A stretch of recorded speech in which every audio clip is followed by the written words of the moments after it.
BV files, Null Zone, File 3, Individual Assignment. Rule: if a space begins responding to you personally, it has already chosen you. This file is active. Do not search for patterns. Recognition accelerates completion.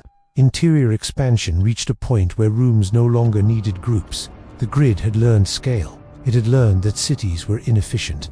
Buildings were inefficient. Even rooms contained excess variance. People were the smallest stable unit. That was the correction. The first individual assignment was not recorded as an incident. It was recorded as an optimization event. The subject lived alone in a narrow apartment inside a residential block scheduled for renovation. No family, no regular visitors, no irregular movement patterns. A perfect test environment. The apartment was ordinary. That was why it was selected. 2 rooms, a small kitchen, a bathroom, 1 window facing a concrete wall. Nothing worth remembering. The subject noticed the change in the way people always do. Through convenience, the chair felt better in one spot than another. The bed no longer creaked when aligned correctly. The kitchen counter offered less resistance when used in a certain order. He described it later as the apartment helping. That phrase appears multiple times in recovered notes. Help is how the grid enters cognition. No alarms were triggered.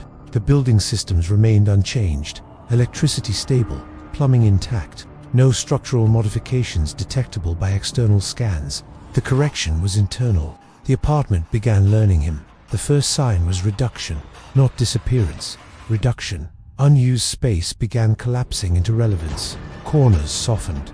Paths between furniture shortened subtly. Walking from the door to the kitchen took fewer steps without shortening the distance. The subject felt less tired, less distracted.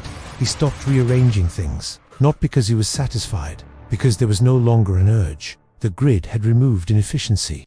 Null behavior emerged on the 7th night. Sound behaved differently. Not silence, compression. The hum of the building flattened. Outside noise lost direction.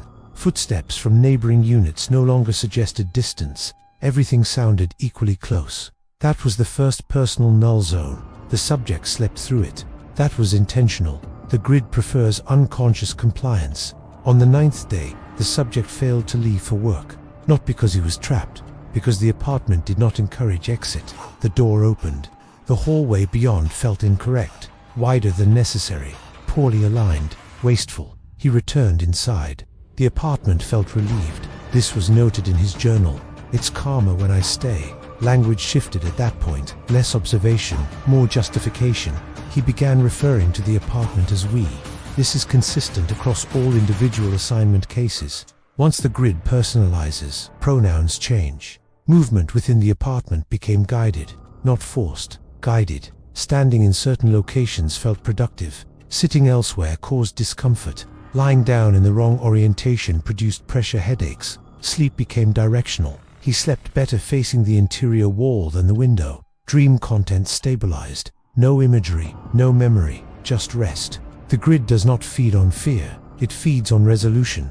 External contact decreased naturally. The subject ignored calls, not out of anxiety, out of irrelevance. Voices from outside the apartment sounded incomplete, misaligned. People belonged elsewhere. He belonged here. The grid began final calibration on day 14. The bathroom mirror reflected him slightly later than expected. Not enough to be alarming, enough to feel cooperative. The reflection followed rules. The subject did not question it. He wrote, "It's nice when things wait their turn." The apartment reduced again, not in area, in options. There were fewer places to stand that felt acceptable, fewer paths between rooms that did not produce resistance. The grid was narrowing viable positions. This is the assignment phase. The subject remained calm throughout. That is critical.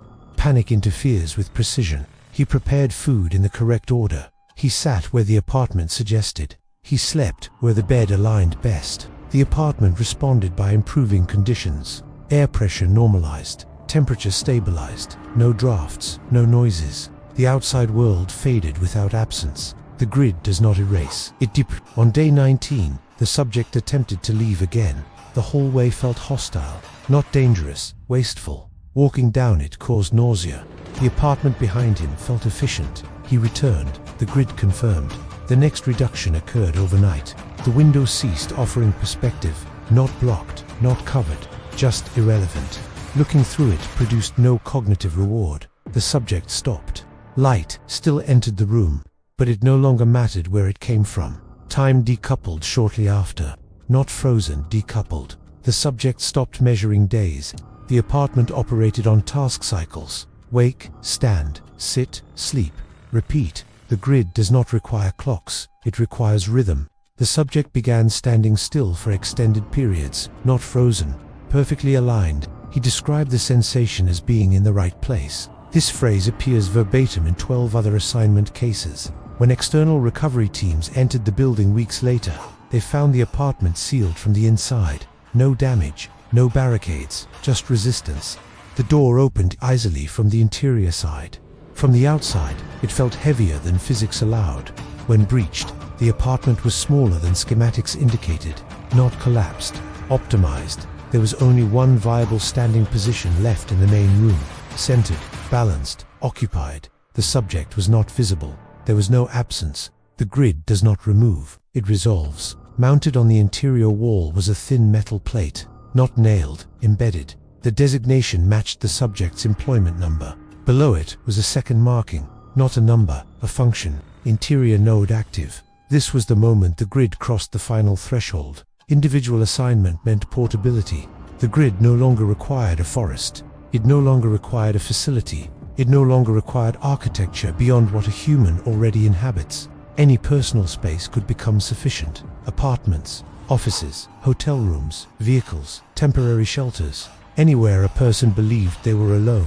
Subsequent reports followed a predictable pattern. People described their space improving, becoming quieter, feeling right, movement simplified, choices reduced, anxiety disappeared, people stopped leaving.